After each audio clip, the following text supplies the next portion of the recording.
In the heart of an endless, snow-covered wilderness, where the wind howls a lonely tune, lived a woman named Martha.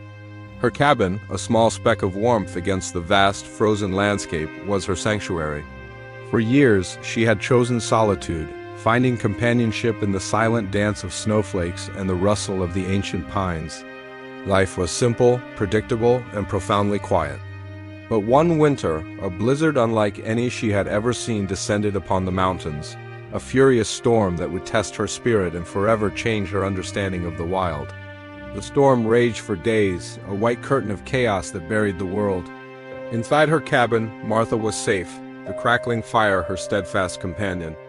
She rationed her supplies, chopped more wood, and waited. The wind clawed at her home, its voice a symphony of roars and whispers. It was on the third day, as the blizzard reached its peak, that she heard something else. A faint, desperate sound, almost swallowed by the gale, a whimper. Curiosity mixed with a healthy dose of caution gnawed at her. Who or what could be out there in this maelstrom? Wrapping herself in layers of wool and fur, she braced herself against the door and pushed it open. A wall of snow and wind hit her, stealing her breath. She squinted, her eyes struggling to pierce the swirling light. And then she saw it. A dark shape huddled against the snowdrift that had piled up against her woodshed. A wolf, Martha's heart pounded in her chest. Wolves were the ghosts of these mountains, rarely seen and always at a distance. This one wasn't moving. As she drew closer, the scene unfolded in tragic detail. It was a she-wolf, her fur matted with ice, her body trembling violently. And nestled against her belly, barely visible, were 3 tiny pups, whimpering feebly. They were trapped, their mother too weak to dig them out, the freezing cold slowly claiming them. Every instinct screamed at Martha to retreat, to lock her door and let nature run its course. A wolf was a predator, a creature of the wild, not a pet to be rescued. But as she looked into the mother wolf's eyes, she didn't see a threat. She saw a mother's desperation, a plea for help that transcended species. In that moment, Martha made a choice that defied all logic. She couldn't just stand by and watch them perish. Slowly, cautiously, she began to dig. The wind fought her at every turn, stinging her face and numbing her fingers. She shoveled snow away from the exhausted wolf, creating a small clearing. The mother wolf watched her, her golden eyes tracking every movement, a low growl rumbling in her chest. She was weak, but she was still a protector. Martha spoke to her in a low, soothing voice, the way one might calm a frightened horse.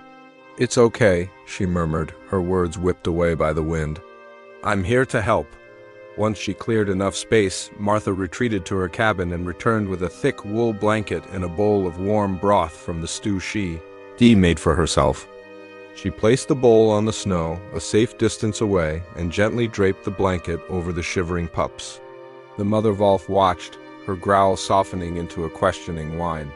She was hesitant, but the smell of the warm food and the immediate comfort the blanket provided for her young seemed to sway her.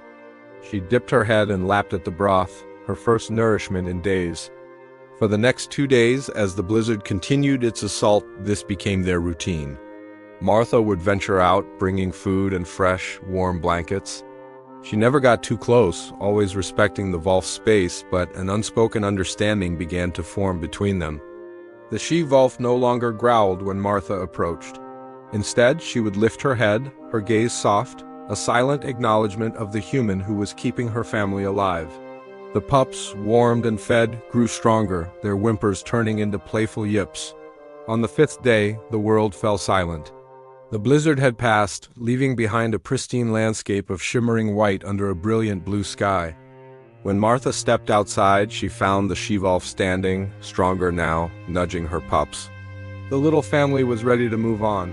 Martha's heart felt a pang of sadness. She had grown accustomed to her unusual neighbors.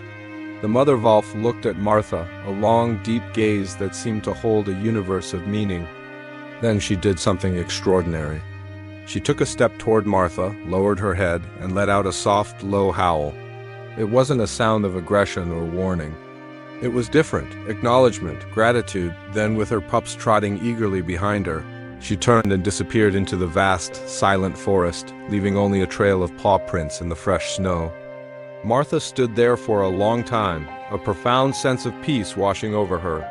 She felt less alone than she ever had in all her years of solitude. The experience had awakened something within her, a connection to the raw, untamed world that she had only ever observed from a distance. She had learned that survival wasn't just about strength, but about compassion. That even in the harshest of environments, a bridge could be built between two different worlds. Life returned to its quiet rhythm, but for Martha, everything had changed. The silence no longer felt empty. It felt full, alive with the memory of the wolves. A few weeks later, as she was chopping wood, a strange feeling made her look up. On the ridge overlooking her cabin, silhouetted against the setting sun, stood a lone wolf. It watched her for a moment, then let out a single, clear howl that echoed through the valley. Martha smiled. She knew it was her friend, the mother wolf, checking in. It was a promise, a reminder of their shared secret in the snow. That winter, a woman who lived alone learned she was part of something much larger, a delicate balance of life where kindness was a currency understood by all. And sometimes in the heart of a storm, you don't just find danger. You find family in the most unexpected of places. Thanks for watching. If you enjoyed this story, don't forget to like and subscribe for more tales from the wild.